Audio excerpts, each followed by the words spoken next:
Hey everybody, I'm Kelp Street back. I'm coming at you with my next Rantathon, and before I start off anything here today, you probably already read the title of the video at least, that's why I clicked on this. And I'm going to list off a string of names, and I want you to kind of do a comparison in your head real quick, whether you pause the video and leave a comment about it or just think to yourself, what do all these artists have in common compared to Kanye and Ty Dolla $ign? Here we go. Doja Cat, Megan Thee Stallion, Glorilla, Ice Spice, Nicki Minaj, Flo Milli, Amare, Cupcake, and Normani. Think about it. If you need to, pause, make a comment below the video, unpause, come back. Okay. What they all have in common is that, specifically for Kanye here, they've never worked with Kanye, and I believe Ty Dolla $ign, any of these artists. And they all have been making music. The majority of the people on this list here, either this year in 2024, or as in the case of Doja Cat, I don't think she dropped a single or feature this year, so last year, outside of actually no, she dropped 4 deluxe songs for Scarlet that came out last year. So why is that prevalent to the discussion we're going to have today? Well, my rant today is going to be on how Vultures 2, the newest Kanye and Ty Dolla $ign album, the combo they've made is YS is what it's called. What had everything that wraps together here from my kind of little rant I'm going into is that this album is a fucking sausage fest. And it becomes very prevalent when you realize that the only women on the album are Kanye's daughters. And one that I'm not going to roast these kids that much for not having impeccable, incredible flow and being great rappers, but I won't say the song impressed me that much. Northwest was probably one of the best features on the album to me outside of Lil Wayne, even though I didn't like Lil Wayne's line about she gonna dyke out for me. I don't appreciate that shit unless it's from other queer people, and even sometimes that can still be a little hit or miss depending on the person, the way they deliver it, what they're saying about it, how they're using the word.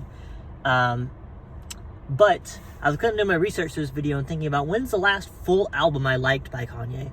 And I had to go all the way back to 2018, Kids See Ghosts and the Ye album. While the Ye album was a bit controversial at the time, I can't say that I didn't bump it a good bit, but it did make me realize that it's been 6 years since I've liked a full Kanye project.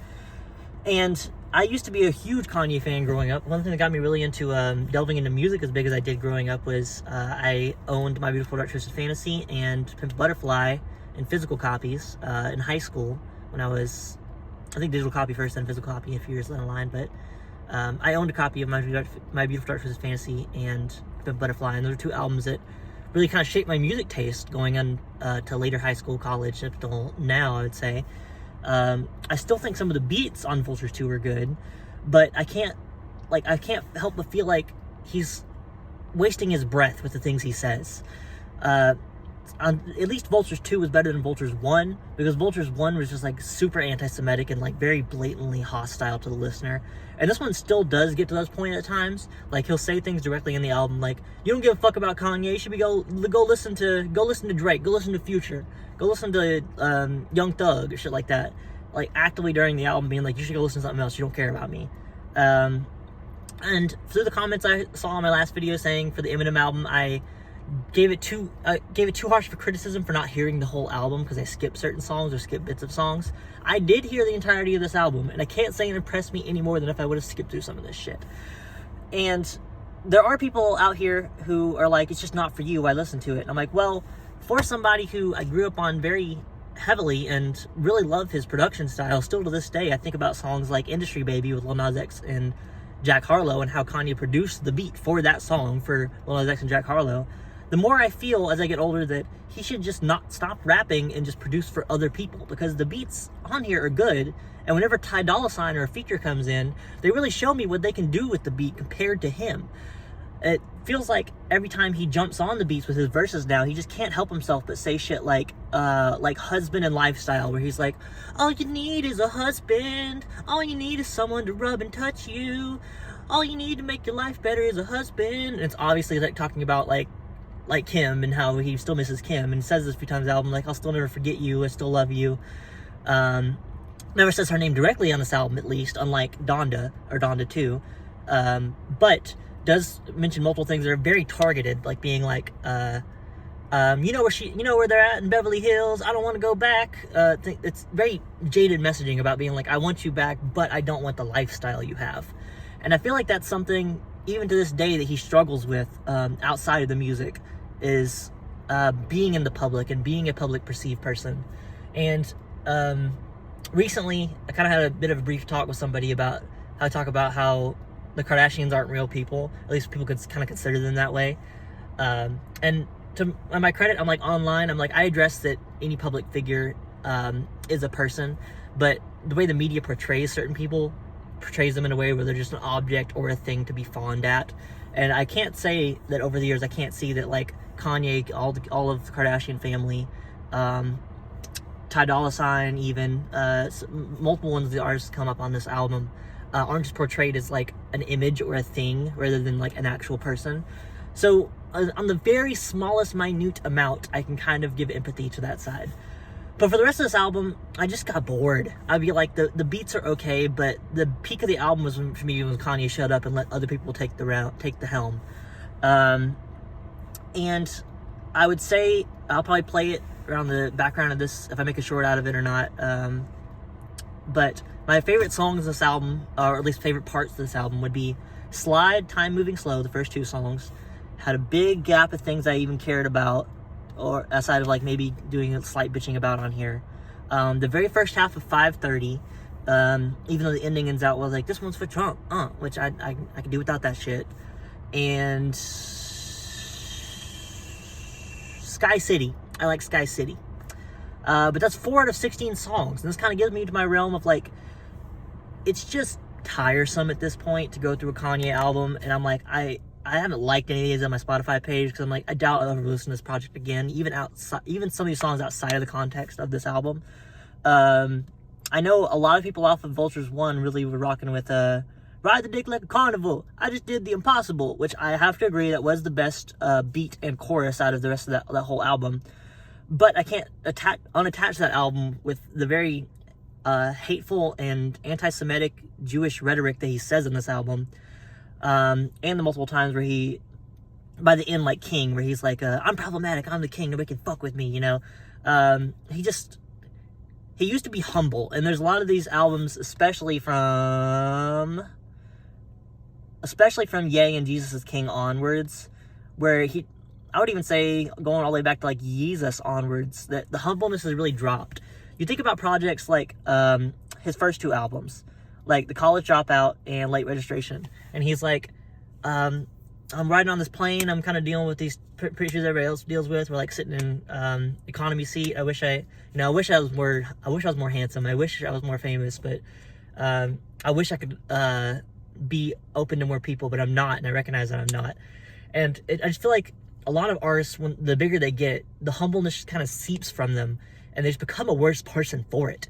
And the music reflects that. Like, as we go on through Kanye's career, I'm like, God damn, we have some really good projects. I would say up until Watch the Throne in 2011, I would say are pretty concrete, at least 8 out of 10 projects to me. You can always say that you have inklings of what he is now show up a little bit on My Beautiful Dark Twisted Fantasy and projects like that. But it really wasn't until the pivoting line of Yeezus that he really kind of divided his fan base between like the people who like, I like the old Kanye, especially the solo Kanye, you know, that song off of my Life of Pablo. Even references that he's like, there's an old Kanye and there's a new Kanye, and people typically fall in the line of like liking one of the two. And typically I'm like, I like the old Kanye better, but I can't say there aren't things in the new Kanye era side that I don't dislike. Like, there's still huge chunks of I'm one of the type of people who love how noisy Yeezus is, even if I could sacrifice the lines for it. It's kind of the same case here on Yeezus, where I feel like with Tyler the Creator's Cherry Bomb, I own an instrumental album of Cherry Bomb, and I feel like it's better for it without his vocals. On most of the songs anyways. I feel like Yeezus would be a better album without Kanye's vocals on it. If we just had Yeezus as an instrumental tape, it would be a better album to me, because I love the beats on that album. But there's still eras of the new Kanye I like on Life of Pablo. I actually love Your Love Is Fade. I love that song. I do like Wolves. I like Waves. I like Wish I'd Go Ahead and Fuck My Life Up. I like that song with Weeknd. But honestly, Ye and Kitsy Ghost were like 7-track albums each, so about 14. If you listen to both back to back, it's like a 1 album listen. I liked that era. Maybe not in full. Like, I didn't. Parts of Yikes and Wouldn't Leave and Violent Crimes kind of grew off of me as time went on. Beat's still great. Most of Jesus is a King I didn't like, so maybe 3 songs. And when it got to Donda and Donda 2 is when I really started falling out. Outside of, like, let's say, Come to Life is probably one of the peaks of Kanye beats and topics I've heard in a while, next to Hurricane and Jail. And honestly, from then on, Vultures 1 just really kind of showed me how much they just don't really care. I think about the topics of the song, and I'm like, the beats can be good, but when I'm listening and I'm not fully tuning out what the vocalists are saying in the song. Think about a song like Paid. The 3rd song is a perfect example of this. You start out Vultures, you get to the first song or two, and you're like, okay, Kanye's kind of still on his controversial shit, but at least, like, it generally sounds good. But then you get to the 3rd song, Paid, and the entire topic of the song is, I'm just here to get paid. I'm just here to get paid. And while a catchy chorus, I can't stop thinking about how they're like, wow, you just really do not give a fuck. Like, you are really just here to get paid. Because the music sounds like you're just here to get paid.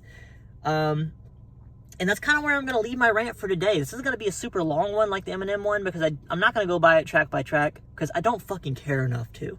And that's the main thing that makes this tied with Vultures 1, one of my worst albums of the year, is that, yeah, at least it's not as bad as Vultures 1, but seeing this as a sister companion piece to Vultures, Vultures Part 1, Part 2, we might see a Part 3, Part 4 eventually, depending on how he's going this year.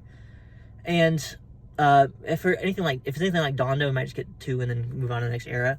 But with both Dondas and both Vultures, I feel like we're just phoning it in. The majority of these projects, you could have condensed all 40 or 50 of these songs down to, like, the best 12 or even 20, like half of what you gave us over the span of these 4 albums, and I would have liked it a lot more. Just give me the highlights, give me the best of what you have here in these 4 albums, and it would have been a solid, good album. But we're just getting slopped. I feel like Kanye fans right now are just being treated like musical piggies to, like, be thrown out slop to and be like, here you go, piggies. Here's the Kanye dish I have for you this month, this few months, or this year. Eat up, and I'll be back in the next, like, 6 to 8 months.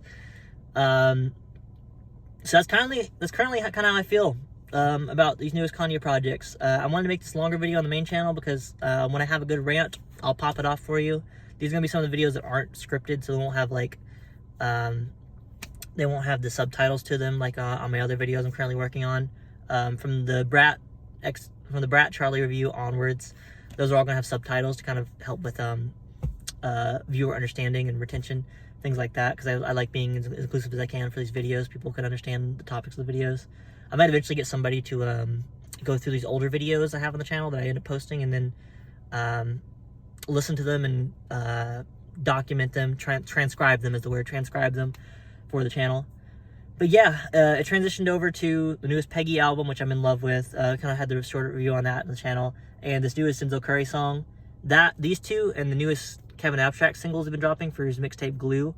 I've really been purging my ears today through my breaks I had to take with Kanye, because I had to take at least 1 hour to 2 hour break to go vote today for my local Missouri laws, and just to generally, like, give myself a refresher, like, God, it's not all that bad. On the way home today, I might listen to some old Kanye to kind of do a refresh on, like, what was the highlights of what I really loved and really delve into growing up. But yeah, I can't say that anything on this new one I liked that I would go back and listen to. I've gone back and listened to Carnival, just because I saw it kind of spreading around TikTok and online and things like that. And I do agree it's the catchiest song off of Vultures 1, but still not enough to win me over to be like, oh, I should give it another shot. Oh, I should go back and listen to it in full.